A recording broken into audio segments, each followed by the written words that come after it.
Hello friends, मैं हूं मोहम्मद रसीफ और आप देख रहे हैं मुझे डिजिटल स्कूल चैनल पर।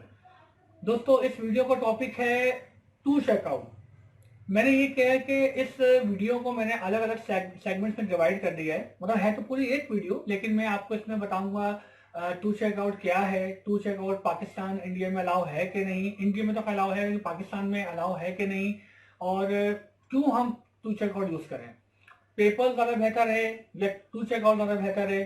इसके अलावा टू चेकआउट जब हम अकाउंट ओपन करते हैं तो हमें कौन कौन से डॉक्यूमेंट्स रिक्वायर्ड होते हैं इसके लिए। इसके अलावा एनटीएन नंबर ये आपसे मांगता है जब हम इसमें अकाउंट ओपन करते हैं, यानी आपका टैक्स नंबर। अगर आप फाइलर नहीं है, आपका एनटीएन नंबर नहीं है, तो आप क्या करेंगे सूरत में। इसके अलावा मैं आपको बताऊंगा कि टू चेकआउट जो है इसकी फीस कितनी होती है पर ऑर्डर, ये कितने पैसे काटता है, ये हमारा सबसे इंपॉर्टेंट टॉपिक है इस वीडियो का। और कोई हिडन फीस तो नहीं है, कोई डिपॉजिट तो जमा नहीं कर रहा है, तो ये सारी चीजें इस वीडियो में डिस्कस करूंगा। और सबसे लास्ट टॉपिक होगा हमारा ड्रॉप शिपिंग के हवाले से कि ड्रॉप शिपिंग वेबसाइट्स क्या है और क्या टू चेकआउट ड्रॉप शिपिंग को अलाउ करता है कि नहीं करता। अगर ये अलाउ नहीं करता तो हम क्या करें इसके लिए, तो ये सारी चीजें इंशाल्लाह हम इस वीडियो में डिस्कस करेंगे। तो साथ रहिएगा, पूरी वीडियो देखिएगा। और सबसे पहले मैं आपसे ये कहूंगा कि आप चैनल को जो है सब्सक्राइब कीजिए। तो आइए स्टार्ट करते हैं हम टू चेकआउट के इंट्रोडक्शन से। टू चेकआउट क्या है? टू चेकआउट एक पेमेंट गेटवे है जो आपकी वेबसाइट पर लगता है कस्टमर से पैसे लेने के लिए। यानी जब आप ई कॉमर्स वेबसाइट बनाते हैं तो आपको एक पेमेंट गेटवे दरकार होता है, जैसे पेपॉल है, स्किल्स है और दूसरे पेमेंट गेटवे आते हैं। इसी तरह से टू चेकआउट भी एक पेमेंट गेटवे है जो आपकी वेबसाइट पर लगेगा, ई कॉमर्स वेबसाइट पर लगेगा। फिर कस्टमर जो है जब कोई प्रोडक्ट खरीदेगा तो उसके थ्रू आपको पेमेंट करेगा, तो ये कहलाता है पेमेंट गेटवे। अब यहाँ सवाल यह है कि क्या पाकिस्तान में टू चेकआउट अलाउ है कि नहीं? जी अलाउ है। आप टू चेकआउट अपनी ई कॉमर्स वेबसाइट पर यूज कर सकते हैं। अब सवाल यह है कि टू चेकआउट ही क्यों, दूसरे भी तो पेमेंट गेटवे हैं, हम उन्हें क्यों यूज नहीं करें। एक बात तो देखिए यहाँ क्लियर है कि पाकिस्तान में अगर आपने वेबसाइट चलानी है तो फिर टू चेकआउट करें, आप यूज भी ना करें, क्योंकि यहाँ तो कैश ऑन डिलीवरी ज्यादा चलता है, या फिर बैंक में ट्रांसफर करवाना है पेमेंट, इजी पैसा है, जैस कैशे, बहुत तरीके हैं। लेकिन अगर आपने यहाँ बैठ के कोई वेबसाइट बनाई है ई कॉमर्स और आप उसको मार्केट कर रहे हैं यूरोप में, आप यूएसए में या यूके में, आप उसे कनाडा में आप उसे मार्केट कर रहे हैं, या ऑस्ट्रेलिया में आप कर रहे हैं मार्केट, तो वहां पर हम सब जानते हैं कि लोग पेपल ज्यादा यूज करते हैं। पेपल से लोग ज्यादा जो शॉपिंग करते हैं, क्रेडिट कार्ड भी यूज करते हैं, लेकिन पेपल का यूज बहुत है वहां पर, और हमारे यहाँ पेपल है नहीं। तो हम किस तरह से पैसे हम यहाँ मंगवाएंगे, कैसे जो है हम उनसे पेपल के थ्रू पेमेंट लेंगे। टू चेकआउट इसका हल है। टू चेकआउट इसलिए कि जब टू चेकआउट आप अपनी ई कॉमर्स की वेबसाइट पे इंटीग्रेट कर लेते हैं, जब आप उसको अपनी वेबसाइट पे लगा लेते हैं ना, अब कोई भी बाहर बंदा आता है आपकी साइट पे, वो परचेज करता है, तो उसके बाद दो ऑप्शन आते हैं पेमेंट करने के। एक आता है क्रेडिट कार्ड और एक आता है पेपॉल। जी ये सब थोड़ा फायदा टू चेकआउट का कि वो जो बाहर बंदा बैठा हुआ है वो पेपल के थ्रू आपके टू चेकआउट अकाउंट में पैसे भेज सकता है। तो वो तो पेपल यूज करते हैं, आपका भरा पेपल ना हो, आपका टू चेकआउट है, तो पेपल के जरिए वो पेमेंट करेंगे और टू चेकआउट का जो आपका अकाउंट होगा वहां पर पैसे जो है आपके रिसीव हो जाएंगे आपको। ये बहुत बड़ा फायदा है टू चेकआउट का।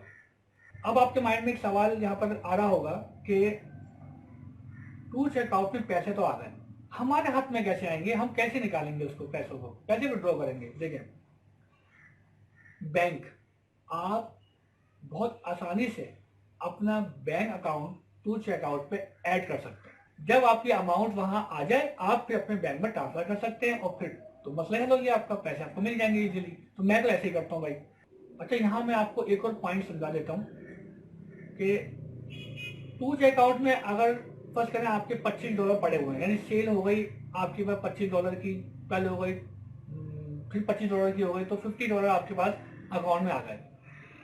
तो आप ये $25 और $40 या $50 आप नहीं मंगवा सकते। कम से कम आप $100 रखें। वहां पर सेटिंग होती है कि जब $100 मेरे अकाउंट में आ जाए तो ऑटोमेटिकली जो है ना इसको मेरे बैंक में ट्रांसफर कर देगा।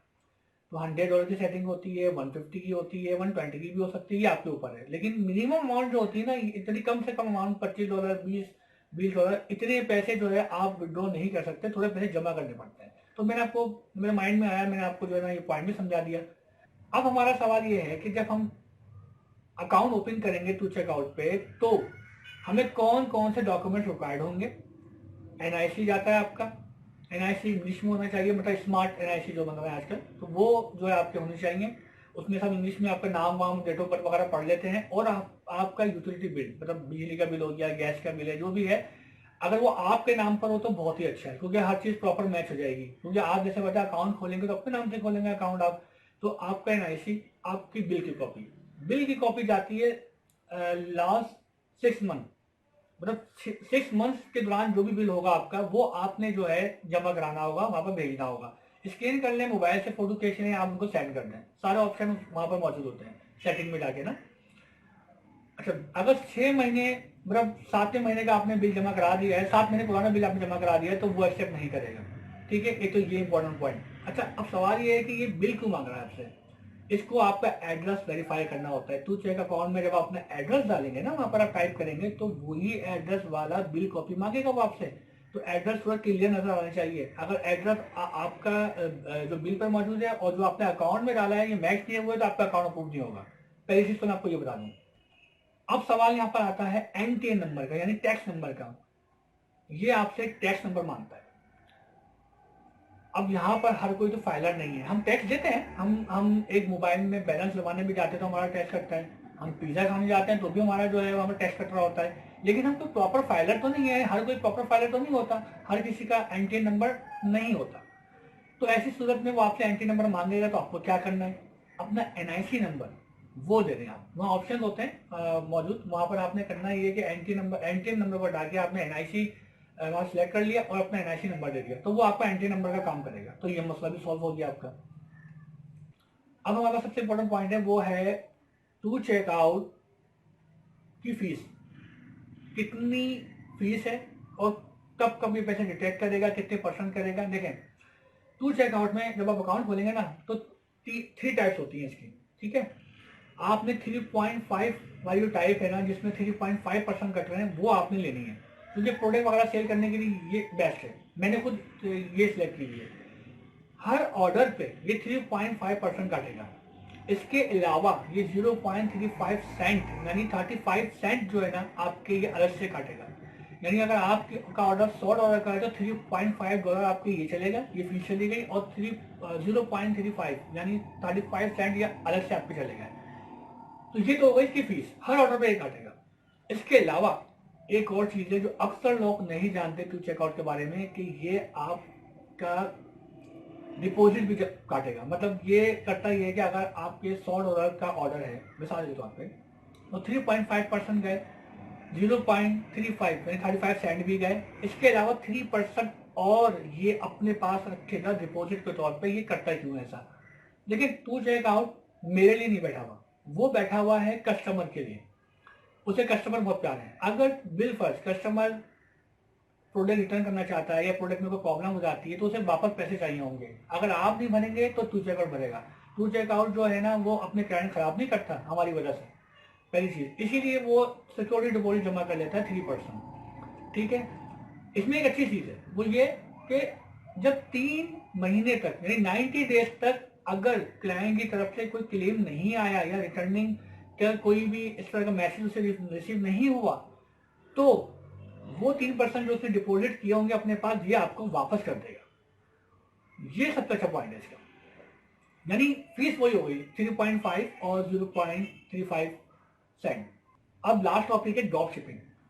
कि ड्रॉप शिपिंग की जो वेबसाइट्स होती हैं, क्या टू चेकआउट उन पे लग सकता है कि नहीं लग सकता, अलाउ करेगा या नहीं करेगा। पहले तो मैं बताता हूँ कि ड्रॉप शिपिंग है क्या।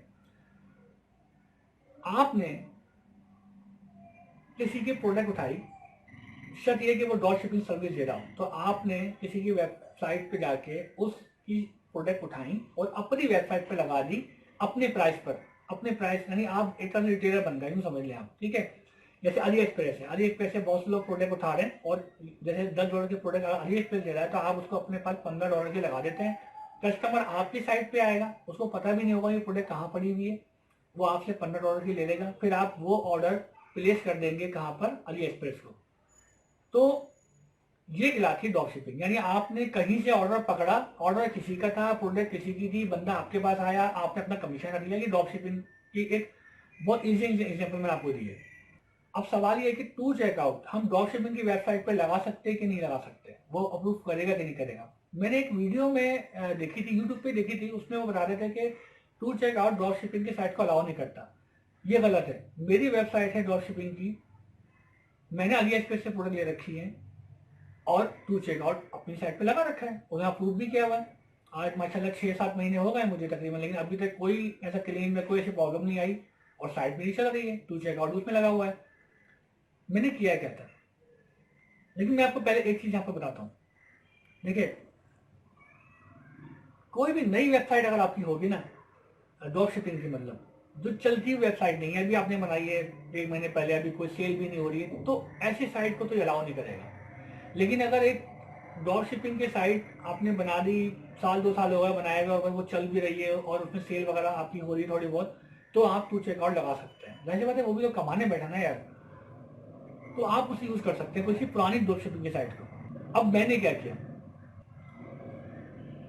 जब मैंने अकाउंट खोला टू चेकआउट में, तो वहां पर एक ऑप्शन आता है कि क्या आपकी अपनी प्रोडक्ट है या आप कहीं और से प्रोडक्ट उठा रहे हैं। तो इस तरह से मतलब वहां पर एक चेक बॉक्स बना हुआ होता है, लिखा हुआ होता है। मैंने उसको बोल दिया हाँ भाई मेरी अपनी प्रोडक्ट है, मेरा अपना स्टोर है। हालांकि मैं तो ड्रॉप शिपिंग कर रहा हूँ, मेरे पास ना कोई स्टोर है ना कोई प्रोडक्ट है, लेकिन मैंने से बोल दिया। मेरी भी नई वेबसाइट थी, फर्स्ट टाइम बनाई थी। फिर क्या हुआ, उसने मुझसे कहा कि आप अपने वेयर हाउस की पिक्चर भेजें, अपनी प्रोडक्ट की पिक्चर भेजें, या आप जहाँ से इतना सारा माल उठा रहे हैं होलसेल पे, तो उसकी कोई स्लिप तो होगी ना भाई, तो वो भेजें। तो ये सारी चीज़ें भेजनी नहीं पड़ती, इनमें से एक आध चीज़ आप भेज दें। मैंने क्या किया, मेरे एक दोस्त की दुकान शॉप थी, तो मैंने उसकी शॉप की पिक्चर ली, कुछ कपड़े नीचे फैलाए ज़मीन पर, और जो मैंने मतलब क्लोथ की साइड मैंने बनाई थी, तो मैंने कपड़े नीचे फैला दिए और उसकी पिक्चर्स ली, मैंने खुद भी खड़ा हो गया और मैंने 3-4 पिक्चर उनको भिजवा दी और भाई मेरा अकाउंट अप्रूव हो गया।